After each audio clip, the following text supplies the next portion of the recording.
Hi grade 3s and 4s. Happy Thursday. We are going to start a new creative writing unit today, and we're going to be writing stories. It's going to be really fun, and I can't wait to hear or read all of your stories. I'm going to introduce this unit by reading you another Stella story, and I want you, while you're listening today, to try to think of if you notice in the plot of the story I'm reading, if there's a problem, and if there's a solution. Okay?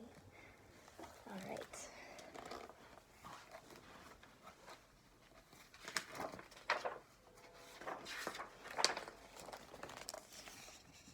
Stella, Princess of the Sky.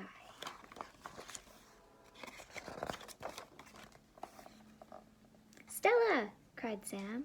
Stella, look, the sky is on fire. No, it isn't, Sam, said Stella. The sun is just going to sleep. Why is it so red? Asked Sam. Can't you see? It's wearing red pajamas. Pajamas? Said Sam. Like mine? Of course, said Stella. And when the moon rises, it wraps the sun up in a big starry blanket. You notice the quotation marks around the words that are spoken?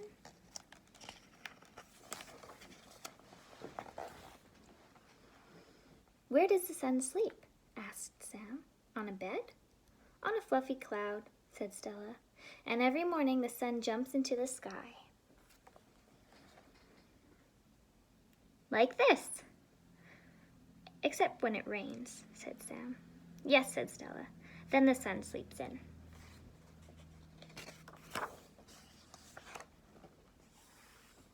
I know, let's camp outside tonight, said Stella. Outside? Said Sam. Won't it be cold and dark? We'll have blankets and a flashlight. Won't there be mosquitoes? Whispered Sam. Or giant moths? Come on, Sam, called Stella. Listen, cried Sam. Was that a wolf? Wolves don't croak, Sam. That was a tree frog. Is a tree frog as big as a wolf? Asked Sam. It's so tiny you can put it in your pocket. There's no room in my pocket, said Sam. It's full of cookies. Tree frogs love cookies, said Stella.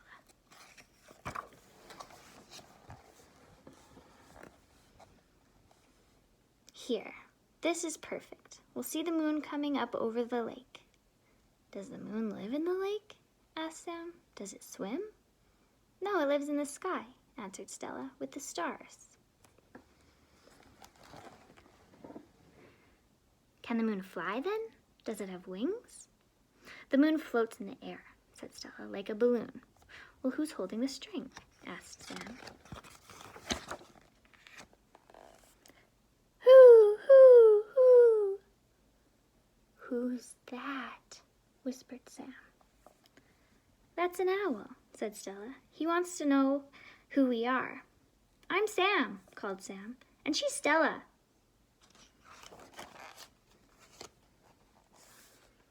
Look how fast those bats can fly, said Stella. Don't they get caught up in your hair? Asked Sam. No, bats are afraid of people. They won't come near us. I'm not afraid of bats, said Sam. Not at all. Are you going to catch one with your butterfly net? Oh no, said Sam. I'm going to catch a shooting star.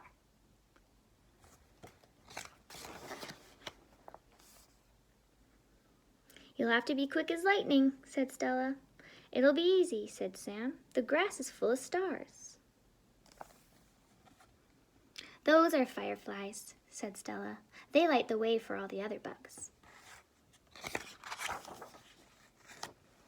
Do they burn? Asked Sam. No, they tickle. Do you want to hold one, Sam? I think I'd rather watch it fly, said Sam.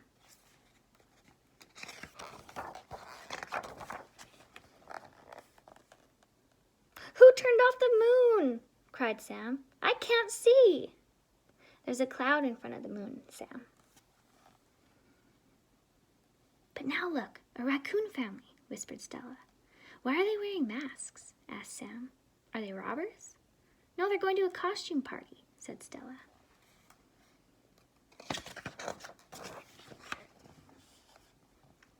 There must be 1,000,000 stars, cried Stella. That's the Big Dipper, and there's the Milky Way. Isn't it beautiful, Sam? It looks like the moon spilled a glass of milk, said Sam. A really big one. And that's the North Star. It tells you where the North Pole is. So if a polar bear gets lost, it can find its way? Asked Sam. Of course, said Stella, if it follows that star. But what if I get lost? Asked Sam. You can follow me, said Stella. How come you know so much about the stars, Stella? Last summer, Grandma told me all about them. Now, whenever I see stars, I always think of her. I always think of Grandma when I smell flowers, said Sam.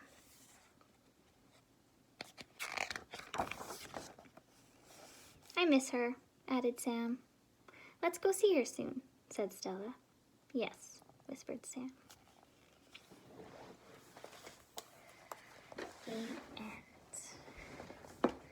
So, this story is a little bit tricky to point out the problem and the solution, but what I got from it was the problem was that Sam was afraid. The solution was that Stella helped him get past his fears by using her imagination to make everything fun and exciting. So that's the reason why I love those Stella stories, because she does not lack imagination, that's for sure. So when you are starting to brainstorm for your stories today, I want you to go back and think about your brain pockets. So we have our memory brain pocket, our fact brain pocket, and our imagination brain pocket. So our memory is all the experiences we've ever had that we could use to turn into maybe a part of our story or a story on its own. Facts is anything that we know about, any information that we have that we can use when we're writing our story. And imagination, sometimes that one's hard to get out, to pull your imagination ideas from your imagination pocket. But like we talked about yesterday, sometimes as we get older, that gets harder to do. We sort of start relying on our memories and our facts instead of our imagination. So we have to really practice using that part of our brain so we can be just as imaginative as Stella is. So you're going to do some brainstorming for a story today. You have a sheet that looks like this, which is just for you in case you get stuck. And then you have a sheet like this. This is your brainstorming sheet. Now, I don't have the exact same one because I'm at home, but I filled out a pretend one, and it looks like this. I've done some brainstorming of just some random ideas I pulled out of my memory pocket, my fact pocket, my imagination pocket, and just wrote them all down. So I wrote down Mexico, Manitoba, I know a bit about those places. A baby discovers superpowers, that was my imagination pocket. A child discovers dogs can talk, I pulled that out of my imagination pocket. And then I started thinking about maybe I can write a story about imagination in a place like Valemount, my memory pocket. So that's your brainstorming sheet. And then you're going to find your story map. And that's what you're going to use to put your ideas together, maybe choose the one that you want to go with. So I decided to go with this story about imagination. This is my story map.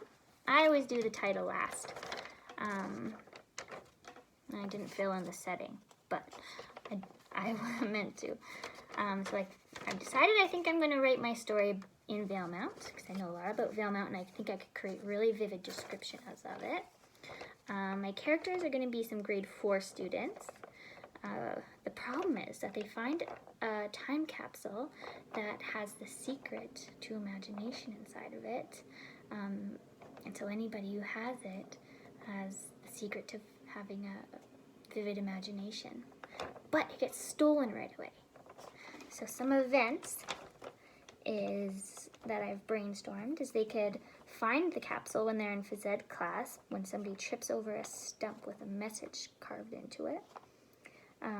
After they discover the capsule is stolen, I'm going to add some excitement to my story by having them think that they found it a couple of times, but ended up that they didn't. And my solution to the story is going to be that the students discover imagination can't be stolen anyways, as it's already inside of each and every one of us. So I think that they're going to come to that conclusion with their teacher. So that's my story map. Those are my ideas. It doesn't mean I'm not going to change them once I start writing my story. That's always okay. This is just a place to start. And it's a good way to get you thinking about problem versus solution in a story. Well, thanks for listening, and I'll talk to you tomorrow. Have a great day.